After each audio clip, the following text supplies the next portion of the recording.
சேலத்தில் செய்தியாளர்களிடம் பேசிய அவர், முதலமைச்சர் பங்கேற்ற நிகழ்ச்சியில் மாணவிகள் கருப்பு துப்பட்டா பறிமுதல் செய்யப்பட்ட விவகாரத்தை சுட்டிக்காட்டினார். அந்த சம்பவத்திற்கும் நீட் தேர்வின் போது மத்திய அரசு கையாண்ட அணுகுமுறைக்கும் என்ன வேறுபாடு இருக்கிறது என்று கேள்வி எழுப்பினார். அது ஒரு அநாகரிகமான அணுகுமுறை. அது காரணங்கள் தான் ரொம்ப தப்பா இருக்கு. பெரிய காரணம் இல்லையே, எதுக்கு சபையை விட்டு வெளியில போகணும்?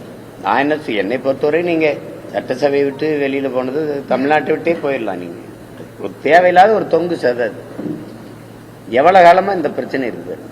மக்களால் தேர்வு செய்யப்பட்டு நிறுவப்பட்ட ஒரு அதிகாரம் தான் மக்கள் அதிகாரம், மக்கள் ஆட்சி. அது இல்லாம ஒரு நியமன உறுப்பினருக்கு இவ்வளவு முதன்மைத்துவம் இருக்குதுன்னா இது ஜனநாயகம் மக்களாட்சின்னு பேசுறது ஒரு வெற்று வார்த்தையா இல்லையா? முதல்ல அதுவே தப்பு. அவரவர் தாய்மொழிக்கு முன்னுரிமை இருக்கணும். அதுக்குதான் இது நாடு. அதுக்குதான் மாநிலங்கள் மொழி வழியே தேசிய இனங்கள் நீளங்கள் பிரித்து கொடுக்கப்பட்டிருக்கு. இங்க முதல்ல அதை பாடணும்னா முதல்ல எங்க அம்மாவுக்கு மகனா இருந்தா தான் நான் அத்தைக்கு மருமகனாக முடியும். அதுக்கு 22 வருஷம் ஆகுது நான் அத்தைக்கு மருமகனாக. ஏன்னா ஒரு அடிப்படை இல்லாத இதை இதுக்கு வெளியில போனா ரொம்ப நல்லது, வெளியில போங்க, மொத்தமாவே போங்கன்னு சொல்லணும்.